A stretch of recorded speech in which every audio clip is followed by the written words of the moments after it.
Good morning, good afternoon, good evening, good night, wherever you are. Thank you for joining us again for another live Q&A session here on my channel. If you're new here, welcome. My name is Angela. I am a full-time voiceover artist and audiobook narrator, and my channel is dedicated to those of you just getting started in this wonderful world of voiceover and audiobook narration. And through my channel, I share with you tips, tricks, techniques, things that I do every day in my own voiceover business, and then we get together in these weekly chats to talk about a topic or two. We'll see. But if you're not new here, you know every week we have a new poll. And this week the poll is, how many audiobook jobs have you booked so far? We are talking about audiobook auditions. Not voiceover stuff. We're going to be focusing on audiobooks. Because, as most of you know, I also mentor new audiobook, new narrators, new audiobook, you know what I'm talking about. And there are a handful of things that I see that is most commonly done or not done. So we're going to be talking about audiobook auditions and why you're perhaps not booking as often as you should be. So it looks like a good more than half of you said you haven't booked any auditions or any audiobook jobs yet, 54% of you. So good. So hopefully something said today will help you move forward in booking some more audiobook jobs. 12% of you said 1 to 2 projects. 15% of you said a few or kind of inconsistent. And 19% of you said booking regularly. Now, I did see a question about the definition of regularly, and that's going to be different for all of you. It's really going to depend on if you produce audiobooks full-time, part-time, what your schedule looks like. I mean, what will your schedule allow you to consider to be regular, right? I guess my definition of that would be every time you go out and audition, you at least get one job, right? Whether you're auditioning a few times a week, every month, if you're just consistently auditioning and you're consistently booking jobs from those efforts, then I would consider that to be regularly. Same thing with inconsistent, right? You know. Anywho, we're not going to get off on a tangent yet. Not yet. All right. Good. So I'm hoping something today will help. And if you do book regularly in the chat, then please post some of the tips that you have for new narrators or things that maybe you have heard or seen that may help them in booking auditions. But what I wanted to review today is some of the things that I see most often, especially with new narrators. And I want to remind you that most of these things that we discussed today are normal, fixable, natural, right? It's part of the learning process. It doesn't mean that you should just, hang up the microphone and never do this again. It just means that you have a little bit more to learn, as we all do. And these are all mistakes, things that we overlook. These are things that we don't know, because we don't come into this business knowing everything. We kind of learn most of this stuff as we go along. And I can guarantee you that the majority of those that book regularly have done a lot of this as well. So let's start you out on the right foot with your audiobook auditions. All right. So I think one of the most common things that I hear is a flat delivery, right? A weak versus a strong audition. You sound like you're reading words. You're reading a book instead of performing an experience. If you yourself have listened to audiobooks, then you know that you don't have the book in front of you. You're not following along with the narrator. You don't know what's coming next. You're relying on the narrator to paint this picture of this world that you're diving into and the characters and whatever's going on in the scene, right? It's an experience. It's not just reading words. There's no connection to the copy, right? You're just detached and reading the words.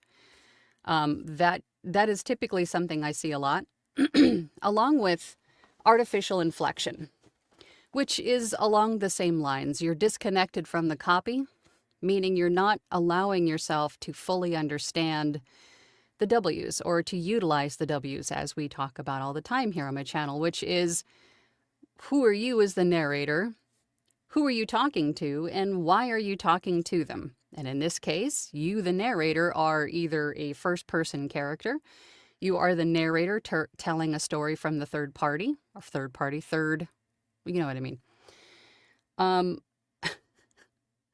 Or it's a nonfiction book where most often than not, you are the voice of the author, right? If it's an autobiography or a biography, I'm not going to go off on a tangent, but you get my meaning. So you have to sound connected to the script. If you're not, and you're just reading the words and then inserting artificial inflection every once in a while because you think that makes it engaging, that's going to come off sounding disingenuous. It's not going to sound like you're actually connected. It just sounds like you're throwing in random inflection, right? And I did it too. I know a lot of us do, because it's the disassociation from what we perceive to be a voice actor in the beginning that we need to become a whole different persona. We need to be the voice actor instead of just being ourselves telling the story. Putting ourselves in that situation. How would I react in that situation? Do I have a full understanding of what is happening in this situation or whatever the scene is that you're building, right? If you can take the time to fully break down the script and ask yourself those basic W's and have a firm understanding of what is happening, you'll be able to tell a much better story than just reading the words that are on the page. Another thing is audio quality. I mean, let's be real. In the beginning, we don't know anything about anything, right? We're just learning what a DAW is. What does it stand for? How do I record? How do I delete? How do I export it as an MP3? I don't know any of this stuff. And that's, again, perfectly normal and perfectly fine. You're learning as you go. So 9 times out of 10, our audio quality isn't the best. I can tell you mine wasn't. Mine sure as heck wasn't. But I'm also proof that my bad audio quality didn't keep me from winning books. Apparently my performance was good enough and my audio quality was secondary, or maybe just no one else auditioned. I have no idea. I don't know. But if you have echo in your room, if you have a dead sounding room, maybe you put too much, sound dampening material around you. If you are, various levels from your microphone as you're recording, like your chair is moving further away, and then another session, you're closer to the mic. There could be a whole lot of things that you just don't know yet about having consistently decent audio quality. Again, things we learn as we go. What I always tell new narrators as far as mic placement and audio quality is, once you find a place that is ideal to record in, ideally a place that you can dedicate to audiobook production, meaning it's not going to change once you have it set up. Now, there's going to be some, other circumstances where maybe you do have to take down your recording space every night, which is understandable. But ideally, you'd like to have a space that no one else is going to touch, that it's not going to change, to help with the consistency of the sound from recording to recording. Once you find that space, make sure that you are comfortable. You. Don't worry about everything else around you at the moment, like the microphone, the computer. Make sure that you are comfortable. And move everything to you, if you can. Make sure that everything on your desk is reachable from where you're sitting, and then move the microphone to the standard, 4 to 6 inches away from your mouth, preferably off axis, so you're not, plosiving into the microphone, because those puffs of air as you speak will go into the microphone, but they'll go past it if your microphone is just off axis. Your computer screen, your interface, everything is, in a comfortable range around you. But you being comfortable is first and foremost, especially with audiobooks, because they are, say it with me, a marathon. They are definitely not a sprint. So you want to make sure that you are comfortable, and then move everything to you. That's the best way to go about it, I think. And then, of course, there's going to be a lot of other variables depending on your particular space, your particular equipment. And we have tons of videos here on my channel where Caesar comes in and he talks about, great gear and sound treatment and things. But we're just going over the basics today. So audio quality. Another mistake that I see a lot is not matching the specific tone of the script. You're not giving the right tone. For example, if the audition copy that you're given, let's just say it's a fiction book. The section that you're given for the audition is perhaps a tense, dramatic scene. There's a lot of tension in the air. Right? Maybe you're being hunted or something, right? Just to kind of paint a picture in your head. And a lot of times authors will give you specific scenes like this because they want to see how you handle them. So this is where the W's are very important, and to make sure that you take the time to read through the copy, understand what is happening based, of course, on what you're given, because sometimes you're not given the whole book, you're just given that one scene. So using that one scene, do your best to understand what is happening, who you are as the narrator, who you're talking to, and why are you talking to them, right? Maybe it's a tense scene, and again, you're being hunted, so you need to kind of, there's a little bit of urgency in your voice, but you're talking quietly because something's hunting you, right? If you understand what is happening, you can better deliver what the author is looking for. So matching the tone, the appropriate tone to the appropriate scene that you're narrating is really going to be beneficial in getting you jobs also. Or maybe it's you're looking at a romance. Maybe it's a romantic scene where the two lovers reunite, right? How would you react in a situation like that? Assuming it was a good love reunion situation, right? I mean, use your own experiences and emotions for these things, and allow yourself to express those emotions. Now, if it's nonfiction, again, you are the authority, right? You are the voice of the author. Most of the time, nonfiction is like a self-help book, something like this. So you are the person who is extending their hand out to help the listener with whatever the topic of the book is. So you want to sound authoritative, relatable, trustworthy, right? So to do that, you have to also utilize the W's and fully understand why you're helping these people, right? Obviously, you as the narrator, you are the author. You're talking to an audience who is seeking your help with whatever it is that you wrote the book about, right? So on and so forth. I feel the tangent coming. So I'm going to pump the brakes a little bit.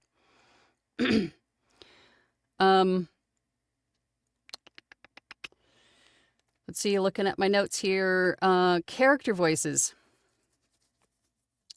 We get hung up on character voices quite a bit. And I think most of the time when we attempt character voices, we're going for more of a caricature rather than an actual person, like a real life person. And again, depending on what kind of book it is, if it's a children's book, I say go for it. I say have fun with those character voices. It's a children's book. Why not? It's probably what the author's looking for. But if you're talking about like your everyday fiction, these are everyday people, more often than not. If it's sci-fi, that's something different because it could be aliens and things, right? Well, you could probably have fun with those too. But if we're talking about just two everyday people having a conversation, that the character voices don't have to be extreme.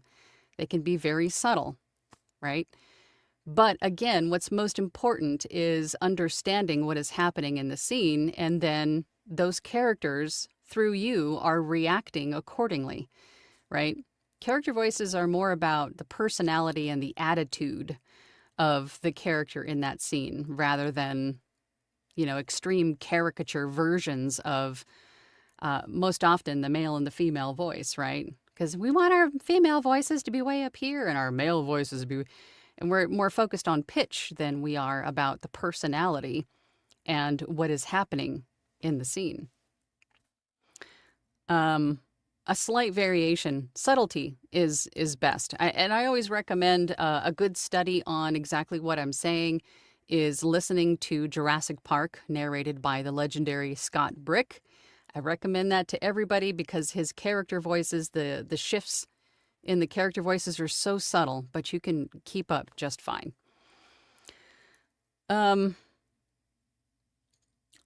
Other mistakes that I see are submission requests or technical instructions or the naming conventions of the files, things like that. Sending in the wrong file format. Maybe you send in the audition as a wave or it's on the tip of my tongue. What is the Audacity specific file format that you can't open unless it's through Audacity? I forget what that is, but I think some of you probably know what I'm talking about. If it's not an MP3, especially if we're talking about audiobooks, it's probably the wrong format. MP3 is what you want to send in. File names, I always recommend to have your name first in the file name. So for me, my audition file name would be Angela Oldfast, and then underscore the name of the book title that I'm auditioning for. And then even further yet, I can do underscore ACX or underscore, the name of the platform that I'm auditioning on. So it makes it a little bit easier for me to find a file or to organize a file, and also for the client to find me. Because perhaps the author has solicited auditions on more than one platform. Maybe they've asked for auditions on their book on ACX, and then maybe Authors Republic, or maybe they've put a shout out on social media saying, hey, I'm looking for a narrator, wherever it is. But if ACX is in the file name, that might help them find you, right? And also if your full name or whatever name you go by as a narrator is in the file name, then that can help them find you too by perhaps Googling your name and coming across your website, right? So as I always tell people, make it as easy as possible for clients to find and hire you. Make it like overkill easy. Put your name on the file, platform that you're auditioning on. So instead of just calling it, recording number 1 or something like that, put your name in it. Missing instructions. If the author has given you specific instructions, which doesn't happen a lot, but every once in a while you'll get an author who is asking for specific accent for a character or a specific feeling, emotion even. I'm trying to think of what else I've seen, but I think that's mainly what it is, that they'll give you a few different scenes with a few different emotion in terms of tension. Maybe there's, and then they'll say, okay, for this section, I want this character to do this or whatever. And they want to see how you handle it essentially. But if you didn't read the instructions that were included with the audition, then you wouldn't have known that, and you're automatically not a contender anymore, right?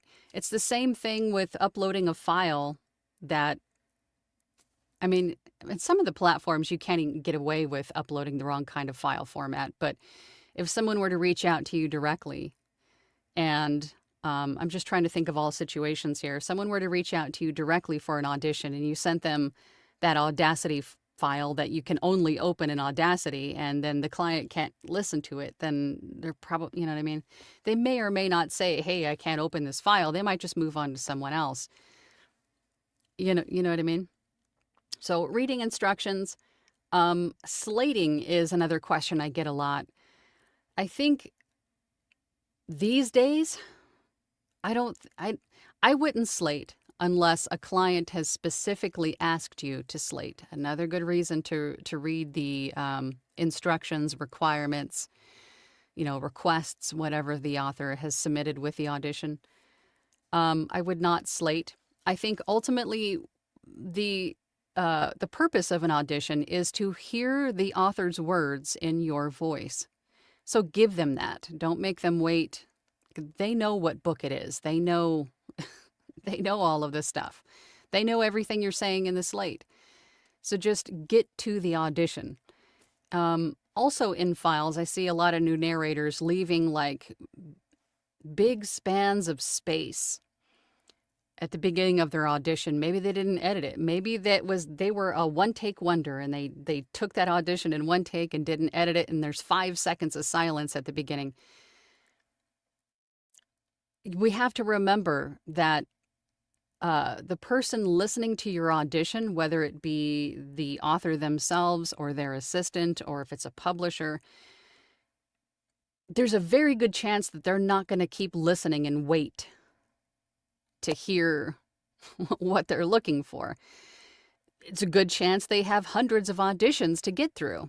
They may not wait the 5 seconds of silence to hear your audition, right? So keep the room tone or the silence at the beginning to like a half a second at most. At most. Get to it right away. I'm trying to think, was there anything else? If you have questions, please ask in the chat. As I'm looking at my notes here, I think I touched on most of this. Consistency in audio quality and performance. Do you understand what you're saying, right? Do you sound connected to the copy? Do you understand the material? Also, are you easy to work with? Just like for us as freelance narrators or business owners, we don't really want to work with people who are difficult or maybe needy, maybe micromanaging. If we wanted that, we'd go back to corporate, right? So, I mean, our clients see us the same way, right? You want to have your customer service hat on. You want to be pleasant. You want to be flexible. You want to be polite, right? I see some questions about slating. Slating is basically at the beginning of the audition, you say, Angela Olfest auditioning for whatever the book title is. I mean, in my head, I'm like, obviously I'm auditioning for this. So in lieu of slating at the beginning, just put your full name, the title of the book, and even the platform that you found the audition on in the actual name of the file. So all that information is there. Maybe it's the car guy coming out in me. As some of you know, I spent 20 years in automotive and I've learned quite a bit from the sales force, right? Make it as easy as possible for them to hire you. And also, it's like the feel of the wheel seals the deal, right? Ultimately, they want to hear their words and your voice. They don't need the slating stuff. They just want you to get right to it so that way you can hook them in and they continue listening. To me, I would say, okay, if I have like 50 auditions to listen through to find a right voice, I don't want to sit through like 50 slates. I know what book this is. I just want to see if you are the voice I'm looking for or not. And that's hard to tell when you're just saying, this is Angela Olfest, I'm auditioning. That's not like an accurate representation of what I'm going to give you once I actually get to the audition. I hope that makes sense. Maybe it's my brain. Maybe I'm just too neurotic about things and overthink everything. But that's just the way that I approach it. Hang on, I just had like a... Okay. What else? I would say, just going through my notes here, I think ultimately, if you've submitted a lot of auditions, and a lot could be really any number for you, if you think that you've auditioned quite a bit and you're not getting any kind of traction with authors, join groups, get peer feedback, hire an audio engineer. That's when you need to just stop, take a pause, and get some real feedback on what it is that you're doing or not doing. And as always, Launchpad is a great place to do that, where we have a Discord that you can submit things for feedback from other members. We talk about auditions quite a bit in our weekly meetings. It's a great place for camaraderie, support, and building your business, and we do it together. So the information's in the description if you're interested. But that's one of the best ways to go about it, is just to get feedback from other people, because there could be something in your audio, and it's usually something with audio quality that you're just accustomed to hearing. You're just used to the sound of the echo coming from the wall behind you, and you don't really hear it. You're kind of deaf to it because you're used to it. But that echo could be the thing that is really keeping you from booking a job. Or maybe you sound like you're reading the words instead of telling the story, but you don't realize that you're doing it until someone else tells you. So getting feedback from other narrators is paramount in stopping bad habits from starting, right? Okay, let's get over to the comments. Just looking at Instagram really quickly, Mary Lake says, "Do you introduce yourself in the audition file before jumping in?" I don't, and that would be what slating is basically, and I don't do that. I just get right to the audition, because ultimately it's what they want to hear. They just want to hear the audition. Mary says, "I usually start with, 'Hi, my name is Mary and I'm auditioning.'" Yeah, if it was me as an author, I don't want to have to sit through that for every single audition that I listen to. I just want to know, are you the voice I'm looking for or not, so I can move on. Because just like us, everybody's busy. Everybody's got a million things to do. They don't have the time to. But again, that's my thought process. I could be wrong. But that's the way I look at it. All right, let's get over to the comments on the YouTubes. We got a lot of comments. Let's see. Sean was here. Good morning from Nashville. Good morning to you, Sean. Martin says, "Morning. I arrived a smidge early. Well, it is my first time here, and welcome. I'm glad you're here. I've watched most of your videos, and they've been immensely helpful. Thanks." Well, you're welcome. Thank you for watching. I really do appreciate it. Oh, and while we're on the topic, we are 35 subscribers away from 41,000 subscribers on my YouTube channel. That blows my mind. It's insane that there's that many people who find me helpful, at the very least.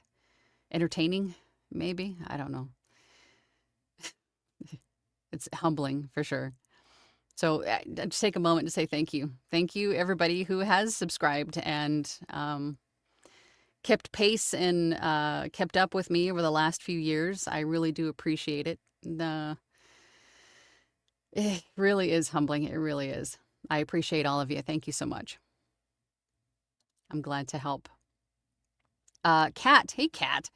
Greetings, Angela. Martin says, "I currently have 6 books completed in the past year for ACX and 1 for Academy Voices if Anthony approves it.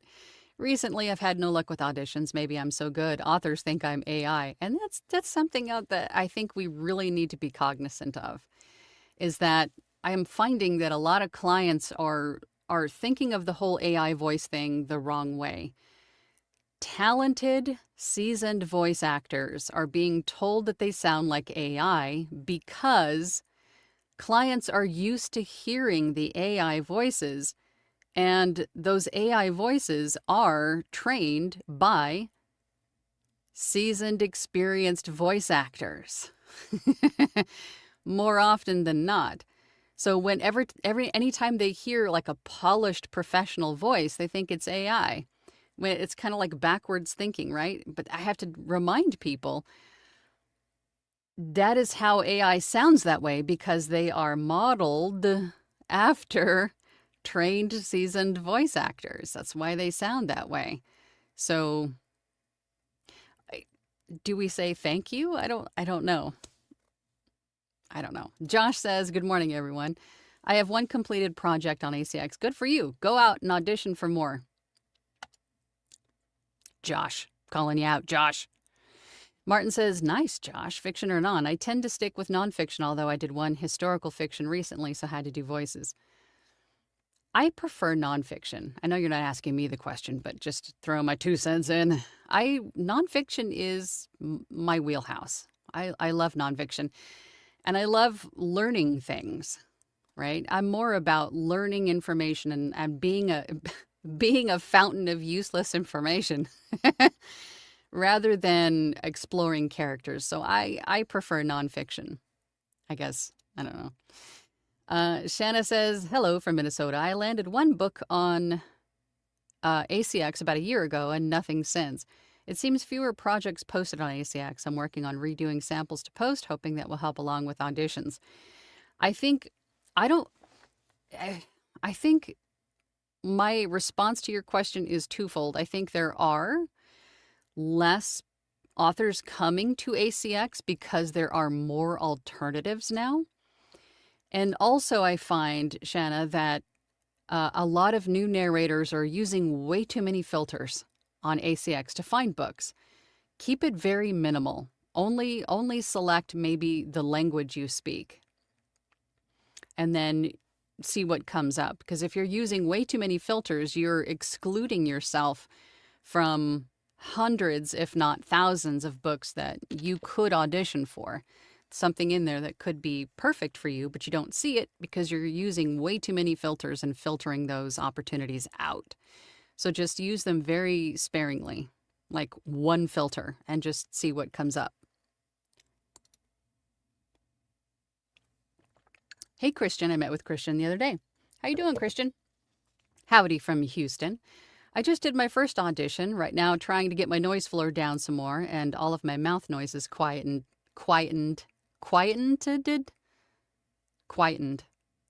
I sound like I'm eating an orange. We're human. We have sticky mouths. I mean, but what I want to caution you, Christian, is to not get stuck, like laser focused on trying to remove every little bit of humanness out of the file. It's really easy to over edit your audio. It's really easy to allow yourself to get stuck in that place. And if you over edit, you might end up making your audio sound much worse than you intended. So we might have to go over that, Christian, because I don't want you to get stuck there either.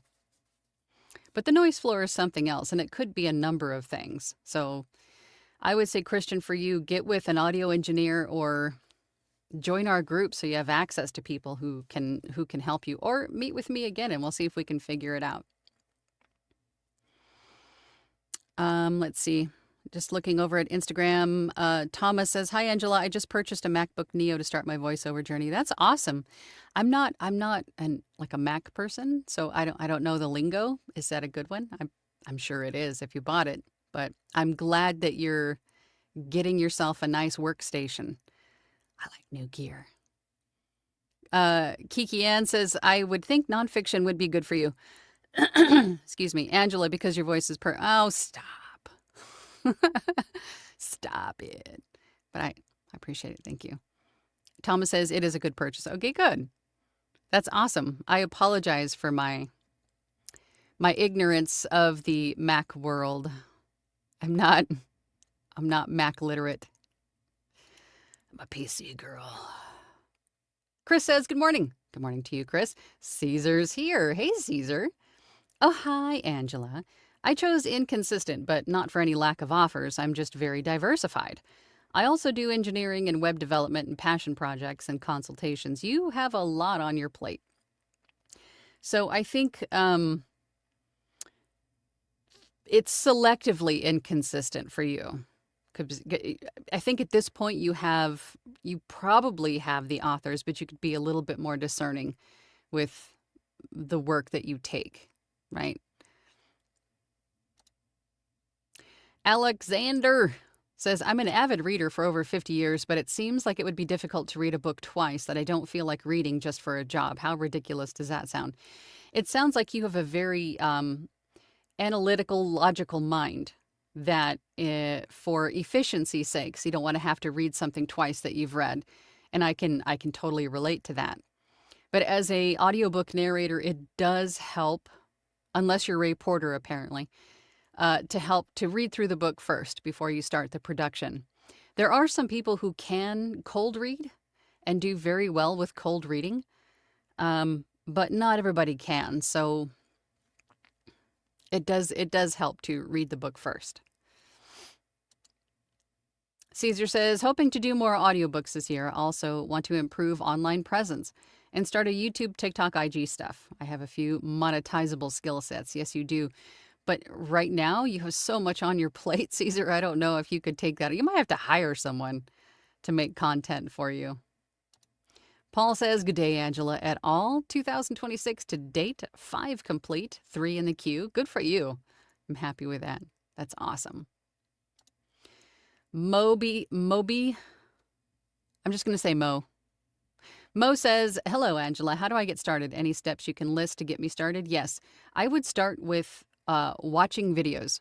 Start with YouTube. YouTube is a goldmine of free information, right? I have, I think, over 1,000 videos now on my channel, and I go through all aspects of voiceover, audiobook narration. So watch some people on YouTube, and then also get involved in groups. Get involved in groups, because that will help you get further faster than if you decide to go it alone like I did. Save yourself some time and frustration and get involved. Get some help from your friends. Mary Lynn says, hello from sunny Tampa. The plan is to have the Discord community give feedback on a demo, then launch by auditioning at least 30 times a day. So you audition 30 times a day? Or that's your plan? Chris says, I haven't started on ACX yet. Review Exchange Group says, I've booked 20 over the past year, but with 200 plus auditions, successful ACX auditions seems to come in clumps. 2 or 3 in a week or 2, then a month of nothing. Persevere. Don't just try 2 and then quit. I'm glad you brought that up, because I've met thousands of voice actors at this point, and it's going to be different. Your return on investment, meaning the amount of work that you book based on your efforts in auditioning, is going to be different for everyone. Some people have a little bit more of a unique voice that only particular authors are looking for. And some people have more of a, I don't want to say multi-purpose, but or generic or something like that, but a more multifaceted voice that would suit a lot of different, or a range even, a lot of different types of books. But more often than not, it's the author who has a particular kind of tone, performance, read, voice. They have something already in their head when they were writing the book that they're looking for a voice to match. And sometimes it's you, sometimes it's not, you know? So if you look at it that way, every audition that you submit, and then you get that, oh, sorry, you weren't chosen for this project, don't take it personally. Don't take that personally, that you suck, that you shouldn't do this, that you're going to hang up the microphone. That's not what that means. That means you weren't the voice they were looking for. But there are tons of other authors that are. So the more you audition, the better your chances are of crossing paths with that author who is looking for a voice like yours. So that is why we always say audition, audition, audition. And then audition some more. Caesar says, that said, hello everyone. Nothing exciting to report, but I did recently acquire one of those K-pop concert light sticks, and I'm positively shrieking in delight. I could totally picture you doing that too. I could totally picture that. Martin says, me too, the internet presence, that is. Oh yeah, getting out and yeah, it's a lot of work having social media presences. It's a lot of work for sure. Clicking buttons. Sage says, good afternoon, Angela and everyone. I haven't booked any audiobooks yet since I'm still mainly doing work on LibriVox. Also, I recently upgraded to Adobe Audition and I'm still learning the DAW. You will love it. Christian wants to know, what DAW did you use previously, Sage? Sean says, booking regularly for me usually consists of submitting a round of auditions all in one go. I average an offer for every 3.5 auditions. That's awesome that you know the average. It's so cool. That's a pretty good return, Sean. Josh says, I need to send you my ACX profile, Angela. Maybe get your feedback on that. Maybe we should do that in a Launchpad session. I haven't seen any suggestions or for, things that you guys wanted to do for April. So I'm just going to make the calendar. I think that'd be a good one because we do that with Fiverr profiles and websites that we go through and like peer review each other's Fiverr profiles and websites and stuff. So maybe we should do that with ACX profiles. I think that's a good idea. So I'm going to write that down. ACX profile for Launchpad. And just like that. Good job, Josh. Sean says, it's always good to script prep, but one way I give a good audition is to give a cold read and then listen to it. My mistakes are much more obvious. Then I re-record it knowing what to fix or focus on. That's actually a good point. I have mixed feelings on doing that.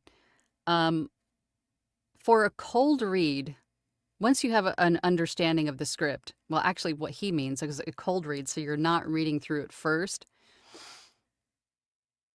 If you do that, then your instincts are going to kick in, and you may or may not nail it.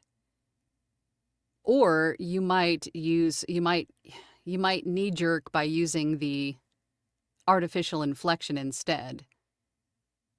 I see what you mean, though. So instead of cold reading it, you're actually essentially reading through it first, just recording yourself doing it. So that's actually not a bad thing.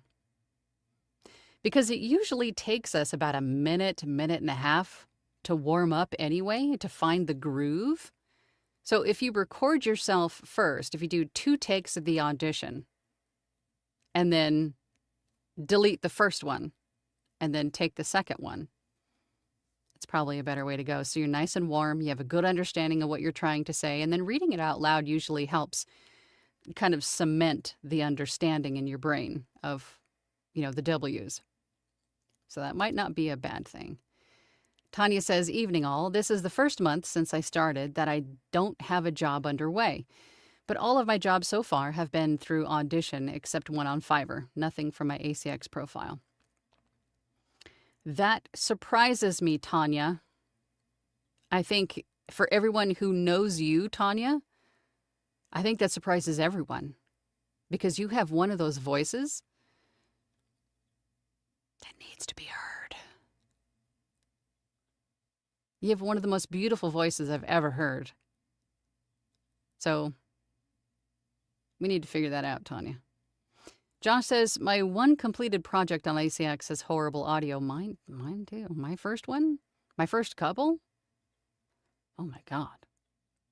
I would definitely not want to go back and listen to that because I would just be tempted to delete it.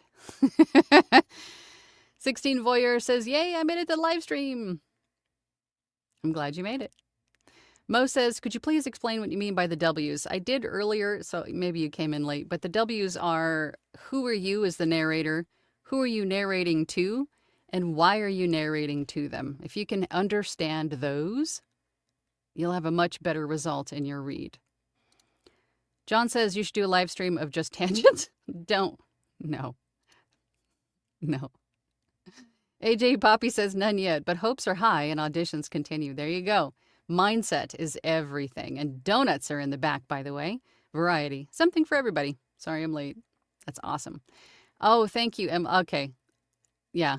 AUP3. That is the file format that is Audacity only, that you can't open unless you have Audacity. That's what we were talking about earlier.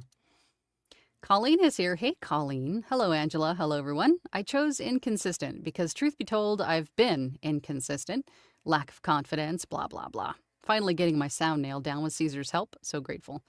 Good. And once you know that your sound is down, if once you have Caesar helping you and you get your sound down, that confidence is everything, right? And I think there have been, was it the last launch pad that we did or the one before where you read for us and Eric said, just be yourself, and you blew everybody out of the water? I think you need confidence in just being you. When we were talking earlier about putting on the voiceover voice actor persona, I think that is the part that we need to work on for you, is getting rid of that ideology. We don't need to be the voice actor. Just be you and knock it out of the park. Colleen's giving people watching a hard time about likes. Thank you. I appreciate you, Colleen. Come on, people. You guys are awesome. Valley B says to Mo, the W's are like, who are you talking to? Why are you talking to them? And who are you as the narrator? As far as I know, I'm also a newbie. Yes, you are absolutely right. You are absolutely right. Sean says, I only slate if the rights holder is given multiple chapters with the option of picking what to record for the audition to showcase your work. That way they know what portion I'm reading from.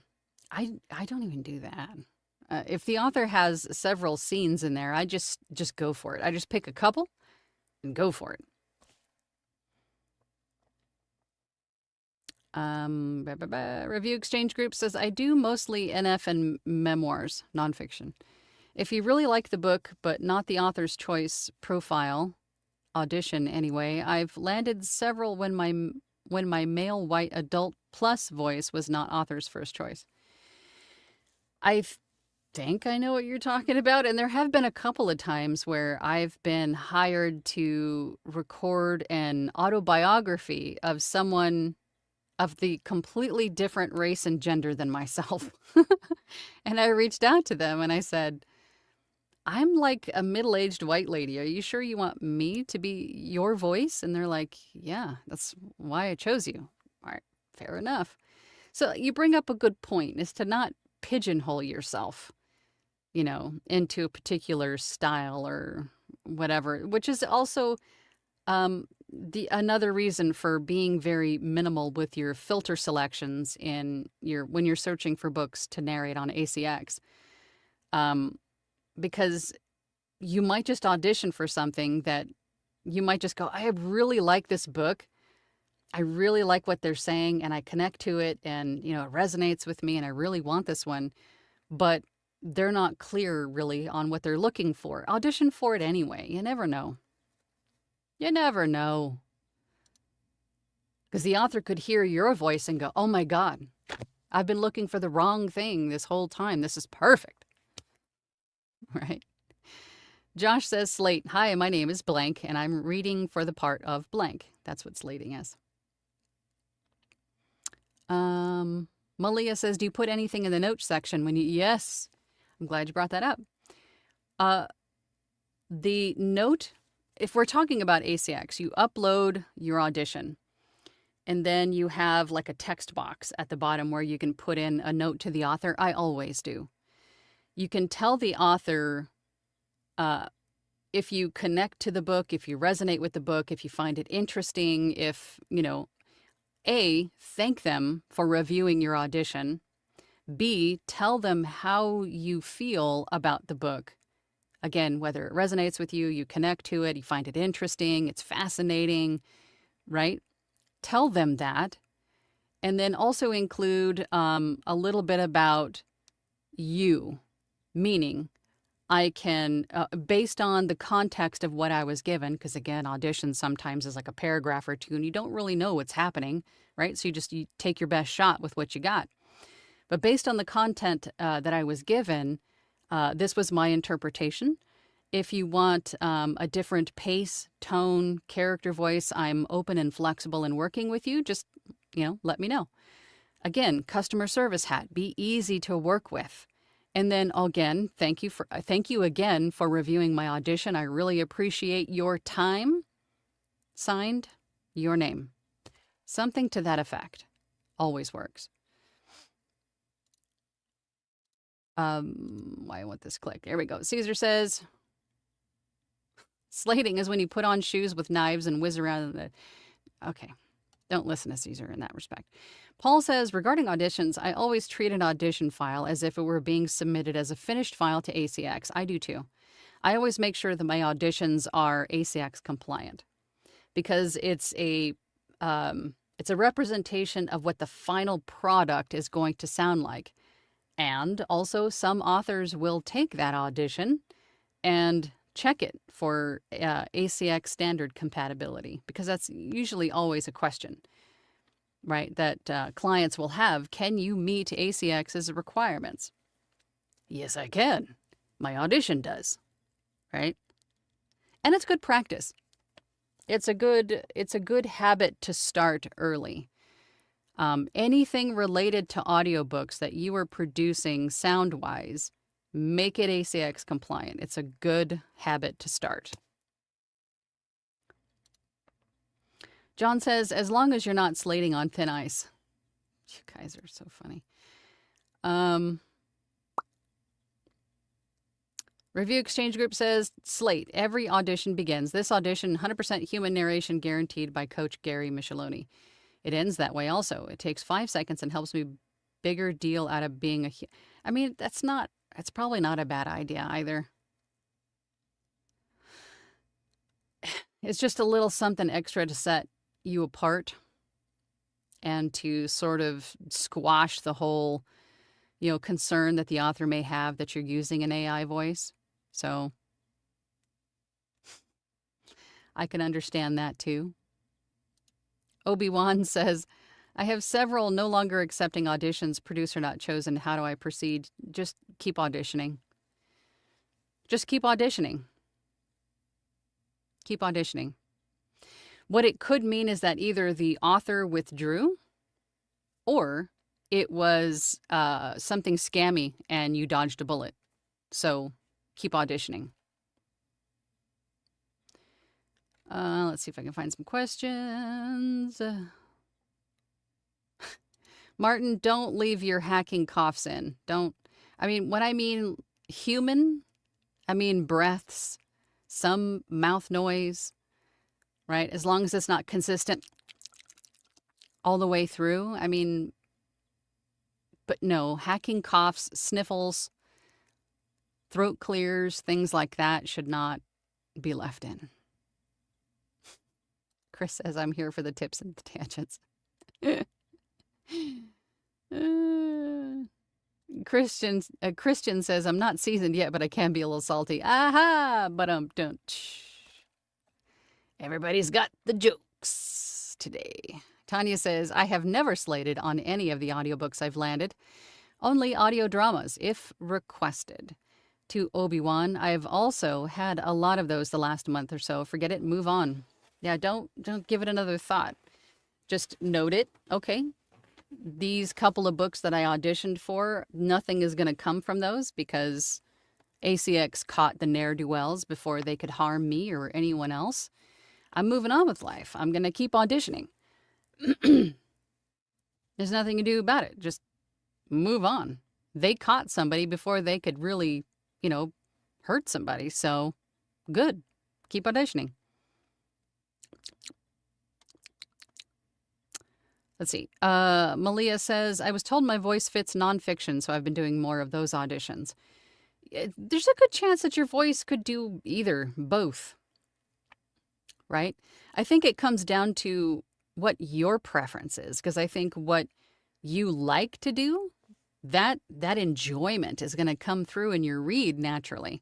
So if you naturally enjoy fiction and doing characters and getting, all up in their business and performing that, that's going to come through in your performance, and you might do better with fiction. Or if you just like learning because you're a nerd like me, you might do better with nonfiction. I mean, it doesn't really have to do with your voice per se.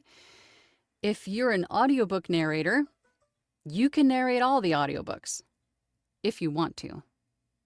If you want to.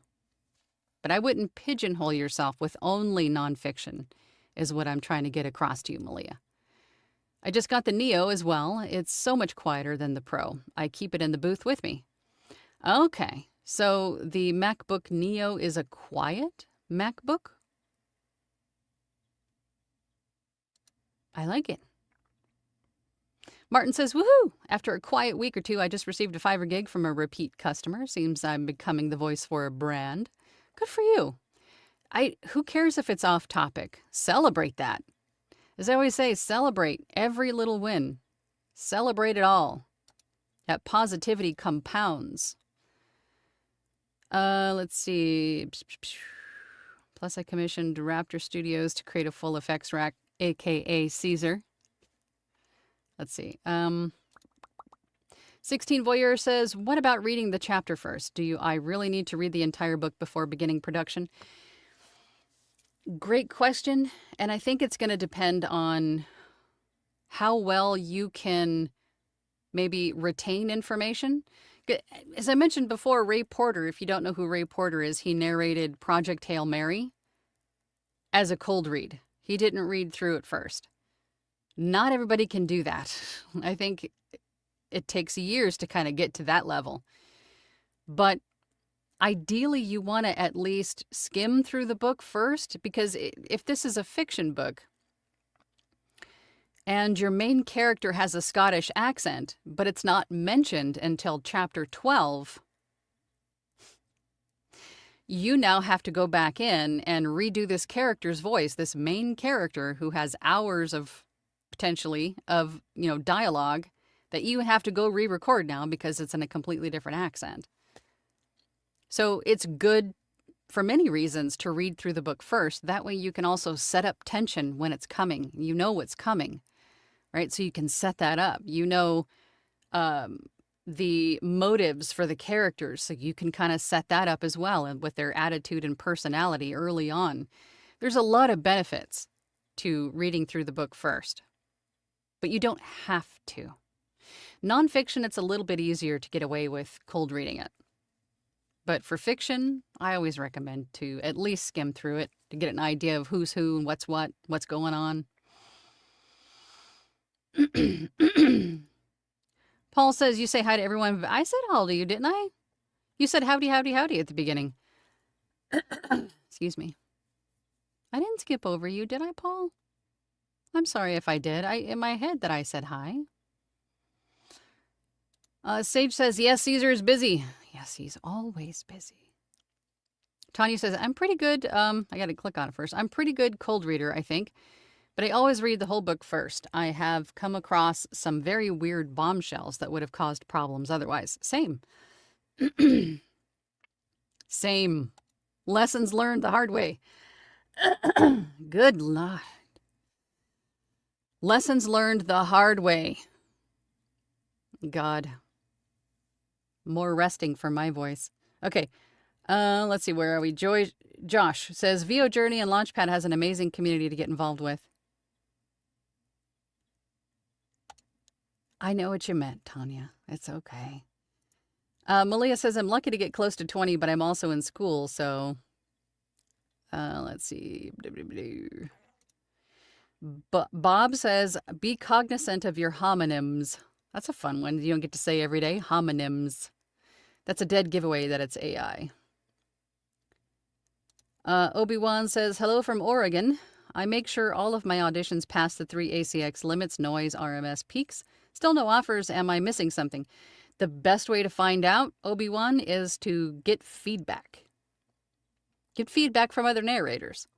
Join Facebook groups. Come join our Launchpad. We have a great Discord and a VO's Journey Academy where you can get feedback from people who are experienced and have an ear for finding what you could or could not be doing, should be doing, things like that. Craig. Hey, Craig. Thought I'd stop in and say hello.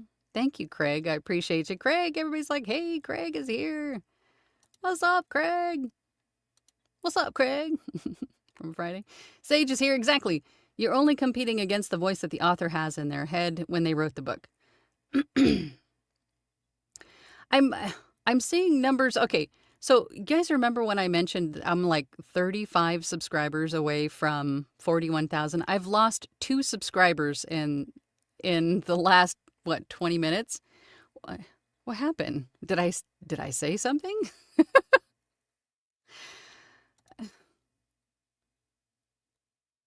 Josh says I've been posting a lot of character samples on social. Oh, that's good. Yes, I've seen them. I've seen them on TikTok. Let's see. Obi-Wan says, I have a different voice, kind of punched in the throat raspy. That's a good thing, because a lot of people are digging the vocal fry these days. I heard you say you and others have listened to some of us. Can I get listened to and critiqued? If you are in our Launchpad, yes, you can, or in a VO's Journey Academy, which is where Launchpad is. We have a Discord, and we have a channel on Discord where you can upload your file for feedback. Or if you're not in Launchpad, you could book a session with me and I'll give you feedback and what to fix, what to try, where to put your mic, things like that. Brian Miles says, regarding leaving comments, how it resonates, etc., with submission of audition, what if after reading the book you don't feel the same and want to back out? Then back out.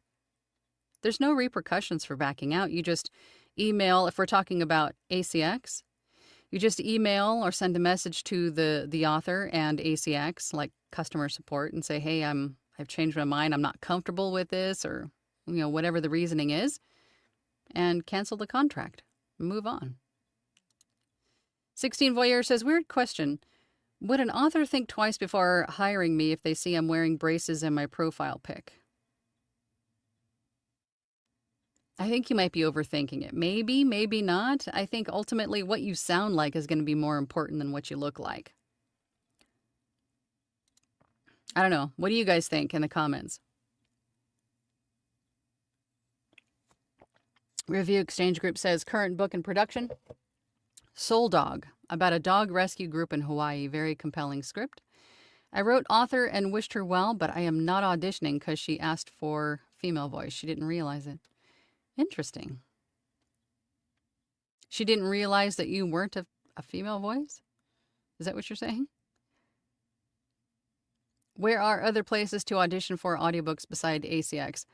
Well, if you are a member of a VO's Journey Academy, you have access. You get free membership to Academy Voices. Academy Voices is our audiobook production company run by voice actors, so there's no scams, there's no shenanigans. In addition to that, if you simply Google audiobook production companies, you will get dozens of them. But you want to make sure that they are legit. Go to their websites, do some Scooby-Doo on them, look and see if they have social media presence, do all of the things. Unfortunately, it's just the way that it is. A good business owner will do those kinds of things and not just be openly trusting. You have to do a little bit of research before you do business with people. It's just part of the business. But there are lots out there. You just have to go find them. And in addition to that, make yourself available, visible, audible on social media. That's one of the fastest ways to grow your business, is to be visible, findable, searchable, reachable on social media. Valley B says, do you read through the book out loud at first or just in your head? I would say out loud is better for me, because that way I can kind of, if it's a tricky sentence, I can kind of work out how to pronounce things. I can work out maybe even pronunciation of words and things like that out loud. It's a little bit different. As I always say, the written word and the spoken word are two different things. So the way that it's written may not work the way that it's spoken out loud. So if you read it out loud, then, it might be a little bit different than how you read it in your head, if that makes sense. Obi-Wan says, I have seen some auditions that quote scripture. Do I read first John? Yes, read it how it is written. The only things that you omit are citations and references. But read the words that are there. There's usually a reason that they are there. So read them. I had something else that I wanted to say, but staunching the tangents. Craig says, second the Launchpad shout out. Lots of wonderful and helpful people there who have traveled the path you're on. I'm a bit biased, of course. Yes, Craig. We got a lot of Launchpad people in the chat. And you are one of the reasons, Craig, that Launchpad is so great. So I'm glad that you're there. Review Exchange Group says, a lot of narrators are also writers. Exactly. Tip. How about joining some writers groups? You can encourage writers to record their books, give advice, maybe pick up a job, make a friend. Networking is huge for any business. Network, definitely, 100%. Josh says, I really need to start checking out Academy Voices. Yes, you do. You have free membership there, Josh.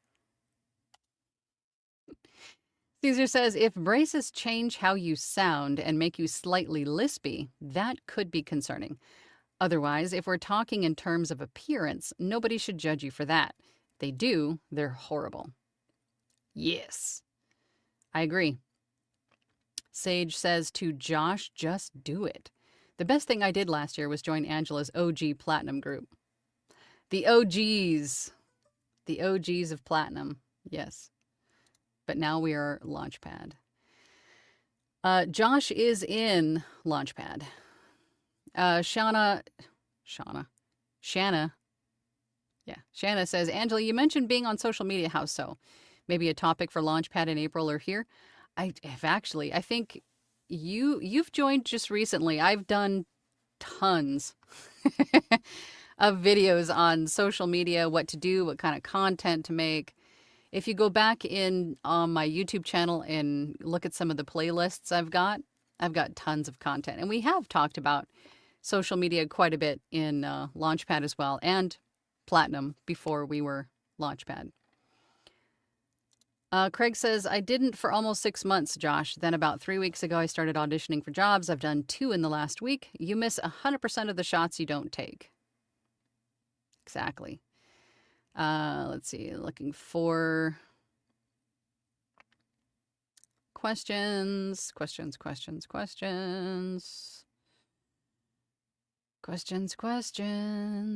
George Griffin says Angela rocks. No, you rock, George. You rock, George. Let's see. Malia actually brought up a good point. I've noticed a bunch of typos in some audition files. I audition, but I let the author know in the notes. Yeah, and what I would also do is verify that they gave you the final draft. I think a lot of times authors will solicit auditions for an audiobooks, but using the non-final draft because their final draft is currently being edited. And they usually want to release everything all at one time. So the finished book, print copy, ebook copy, and the audiobook all at one time. So they give you the unfinalized version to create the audiobook from. But what that creates is another problem, is that what you're saying may or may not be in the final draft. Because if the editor decides to cut an entire section or reword something, then that could be a problem, right? So I would definitely ask if it's the final draft.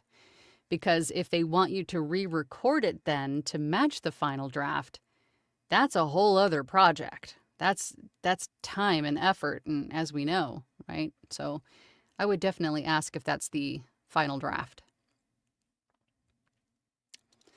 Shanna asks, how to narrate text in parentheses, also quotes. And a rights holder asked me to insert by, then quoted person's name where in a book it only showed a dash, then quoter's name. I would say if the author asks you to do something specific, do what the author's is asking you to do. Ultimately, it's their show, it's their production, right? But when you read something in parentheses, it's usually like a definition of what you just said. So, it's a different tone. Like, you know, if I'm talking about Angela's launchpad, me in parentheses, right? You're going to give it a little bit of a different tone. And when you're doing quotes, it helps me tremendously to air quote, because then you kind of get, when you're talking to somebody and you say in quotes, that allows that same kind of tone to come through audibly. You can kind of imagine them going in quotes, right? So it's just a slightly different tone is how you handle that. All right, let's see. Looking for questions.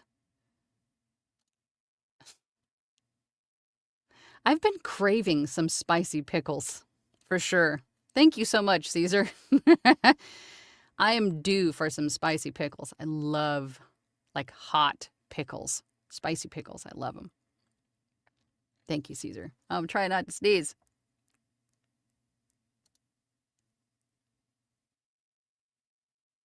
Don't sneeze. It's going to come back. Watch. It's going to come back. Good for now, though. Thank you, Paul, for the super chat. Paul says, have you ever seen a fiction where there was a chapter summary after each chapter? Wouldn't that kill the flow?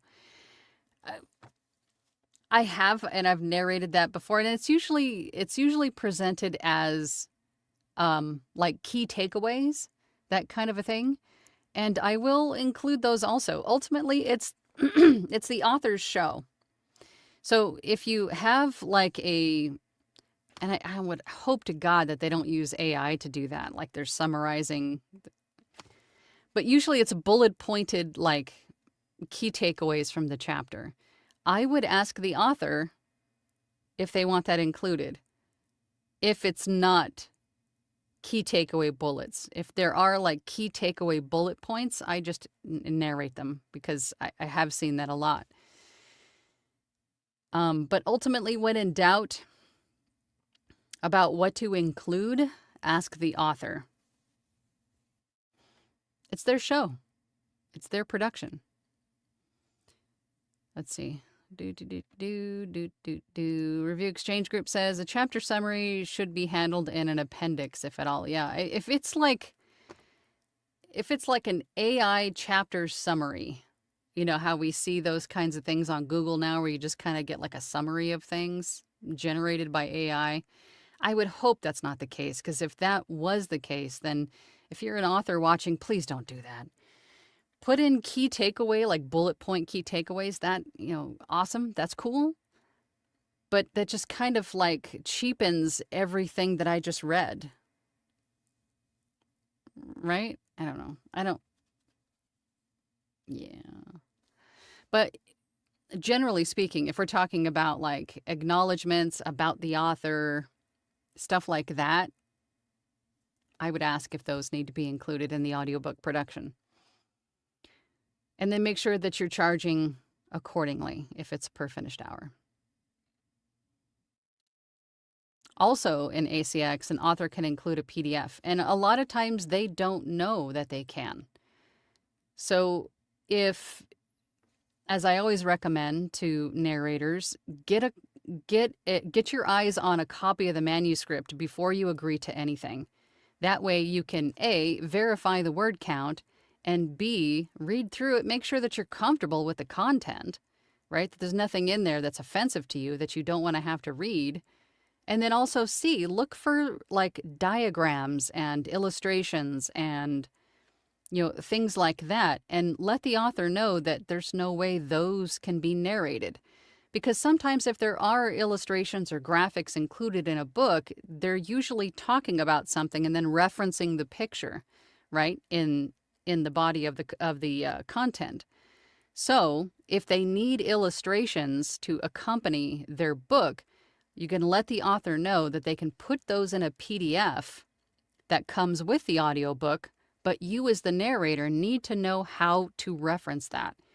So if they're referencing, the image beneath the paragraph, you can say reference image A on the accompanying PDF, right? So you need to let the author know that there needs to be a way for you to know what to reference and how they want it referenced. And they can also put those graphs, tables, images in a PDF. A lot of them don't know that you can do that. Christian says, do you print out a copy of the audition to read? No. Nope, everything is digital. I mean, you're gonna go through so much toner, so much ink, so much paper if you do that.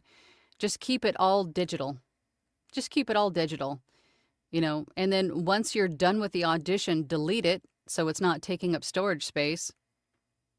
Everything's digital. So if you don't have a big enough monitor to be able to see your DAW and the script copy, then get a tablet or something and then have the script on a tablet where it's in front of you, where you're still correctly positioned. Your mic is still correctly positioned, right? But I just have like a split screen.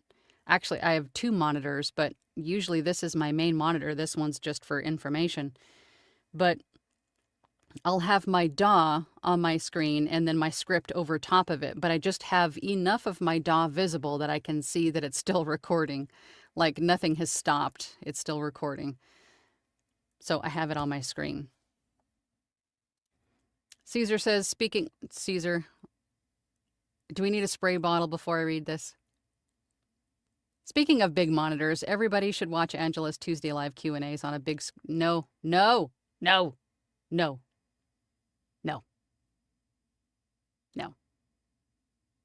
My inner introvert is screaming. I've got two monitors for my Mac Mini and an iPad. I use it all the time. Malia says, oh my God, yes, I did an audition with illustrations and they were asking if I would describe the pics. No. But they described the pics in the text fairly well, so there's no need to announce the photo.